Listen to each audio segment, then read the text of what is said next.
కూడా ఆంధ్రప్రదేశ్ ప్రభుత్వంలో ఖచ్చితంగా శాంతి భద్రతలు కాపాడడానికి ఎంతకైనా వెళ్తామని ఇటు పోలీసులు కూటమి ప్రభుత్వం కూడా చెప్తున్నటువంటి పరిస్థితులు ఏం చెప్తారు సార్ ఈ అంశానికి సంబంధించి? పవన్ గారు, మీకు అజయ్ గారికి అట్లా కృష్ణవేణి గారికి ఏబిఎన్ ప్రేక్షకులు నమస్కారం సార్. నమస్తే. రాజ్యావతరణ సిద్ధాంతం చదివిన వాడిని. పాలిటిక్స్ లో ఏముంటదంటే రాజ్యం యొక్క బాధ్యత, అది రాజు కావచ్చు, నియంత కావచ్చు, పాలకుడు ఎవరైనా ప్రజాస్వామ్య పాలకులు కావచ్చు, 3 పాటించాలి. ఒకటి, ప్రజల ధన మాన ప్రాణ రక్షణ చేయడానికి ప్రభుత్వాలు ఉంటాయి. ఫస్ట్ నిర్వహణ అది దాటి రకరకాల పనులు చేయొచ్చు. అందుకని మనం అశోకుని చెప్పుకుంటాం. పవన్ గారు అశోకుడు ఏంటంటే చెట్లు నాటించను, పావులు తవ్వించను, సత్రములు కట్టించను, రోడ్లు వేయించను అంటాం. అంటే అదనంగా పనిచేశాడు. రాజ్యం చేయాల్సిన దానికన్నా అదనంగా చేశాడు. ఇవన్నీ కూడా ఇప్పుడు ప్రజాస్వామ్య ప్రభుత్వాలు చేస్తున్నాయి. 5 ఏళ్ల విధ్వంస పాలన తర్వాత సూటిగా ఇప్పుడు ఈ ప్రభుత్వాన్ని ప్రశ్నిస్తున్నాడు. ఇంకా మాటలు ఎందుకు, చేతలు ఎందుకు చూపిస్తలేదు అంటున్నాను స్పష్టంగా. ఆటవికి వాళ్ళు ఉన్నప్పుడు అనుభవించాం మనం 5 ఏళ్ళు. 5 ఏళ్ల తర్వాత 18 నెలలు అయింది ప్రభుత్వం వచ్చి. ఇంకా ముఖ్యమంత్రి హెచ్చరికలు, ఇంకా ఉప ముఖ్యమంత్రి హెచ్చరికలు. నేను అసహనంతో మాట్లాడతాను. జరుగుతున్నాయి కదా సార్. అంటే ఇప్పుడు అది జరుగుతున్నది ఎందుకు కావలేకపోతుంది ఏమంటే అదే ఇంకా మాటలు వద్దంటున్నాను, చేతులు ఎందుకు మొదలు పెట్టలేదు అంటున్నాను. ఎందుకంటే నేను ఆవేదనతో ఈ ప్రభుత్వం బాగా పనిచేస్తలేదని విమర్శించడానికి ఇవాళ 18 నెలలు అయింది ప్రభుత్వం వచ్చి. ఇట్లాంటి దుర్మార్గాలను జరుగుతున్నాయి. మీరు చెప్పినవన్నీ జరిగినాయి ఇక్కడనే కదా, మన ఆంధ్రప్రదేశ్నే కదా. అంటే మధ్యయుగ రాజకీయాల్లో ఉన్నామా, మధ్యయుగ పాలనలో ఉన్నామా? ఇంకా చంద్రబాబు నాయుడు గారు హెచ్చరించడమైంది, పాపం ఉప ముఖ్యమంత్రి పవన్ కళ్యాణ్ గారు హెచ్చరించడం ఏంది అంటున్నాను. అందుకని ఏమంటే కఠిన చర్యలు తీసుకోండి, మీ చేతిలో అధికారం ఉంది కదా, తీసుకొని లోపల పడేయండి, ఎవరిని పడతామండి. అట్లా నేను న్యాయవాదిని, ఎట్లా పడితే అట్లా ఎన్కౌంటర్ చేయమని చెప్పాను కూడా. ఉత్తరప్రదేశ్ రాజ్యం రావాలని మనం కోరుకోవద్దు కూడా. ఇప్పుడు బీహార్ రాజ్యం రావాలని కోరుకుంటాం, మనం చూస్తున్నాం కదా. బీహార్ నుంచి పశ్చిమ బెంగాల్ షిఫ్ట్ అయింది.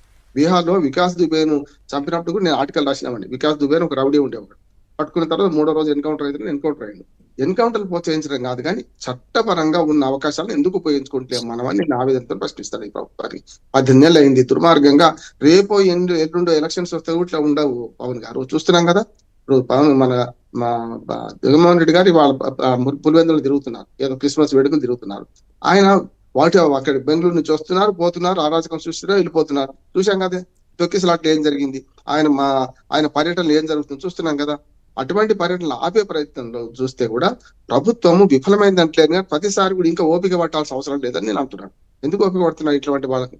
ఇప్పుడు నండా అన్నారు కదా, అట్లా చేయమని కాల్పులు చేయమని అంటలేదు. నిజంగానే కాల్పులు చేస్తే కాల్పుల రూల్స్ కూడా ఏంటంటే మొదలు హృదయాన్ని కాల్చరు. పొట్టి శ్రీరాములు కదా అప్పుడు వాళ్ళు కాల్చినట్టు కాల్చరు అంటున్నాడు.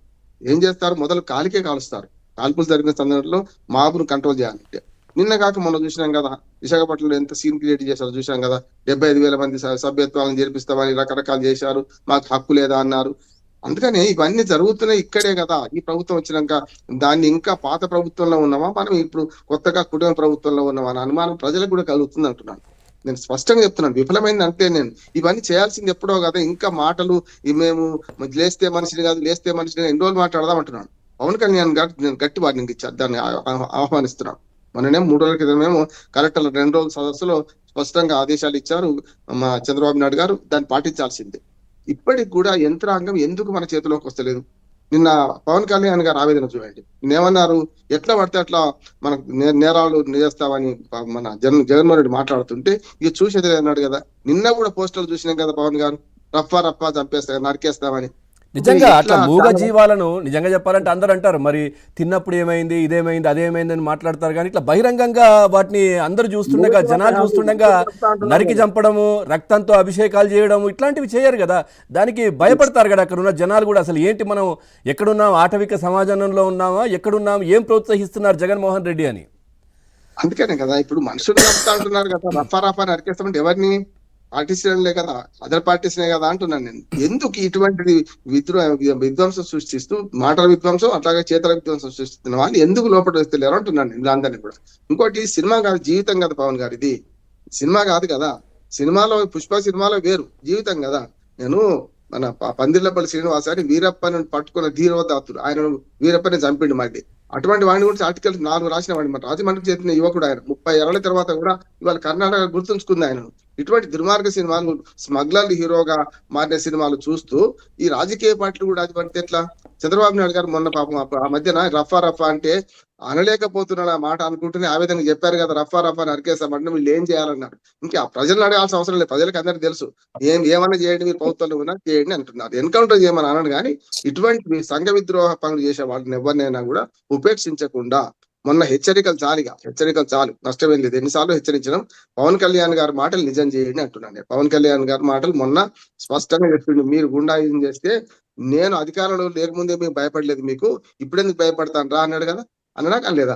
చంద్రబాబు నాయుడు గారు కొంచెం ఆవేశంగా మాట్లాడాడు, కానీ మన యువకుడైన పవన్ కళ్యాణ్ మాట్లాడిన ఏమన్నాడు, మేము రాజకీయాల్లో కొత్తగా వచ్చినప్పుడు భయపడలే మీతోని, మీ అధికారంలో 5 ఏళ్ళు ఉన్నప్పుడు భయపడలే మీతోని, ఇప్పుడెందుకు భయపడతామంటున్నారు కదా. భయపడకండి, మీరు భయపడాల్సిన అవసరం లేదు. ప్రభుత్వం మీ చేతిలో ఉంది, శాంతి భద్రత రక్షించాల్సిన బాధ్యత మీ బాధ్యత అంటున్నాడు. ఏదో మీకు కట్టుబెట్టిన బాధ్యత మీ చేతిలో ఉంది, మీరు వెంటనే యాక్షన్ మొదలు పెట్టండి. ఈ రఫా పోస్టల్ లోపల పడేయండి, ఎందుకు కాదు కదా.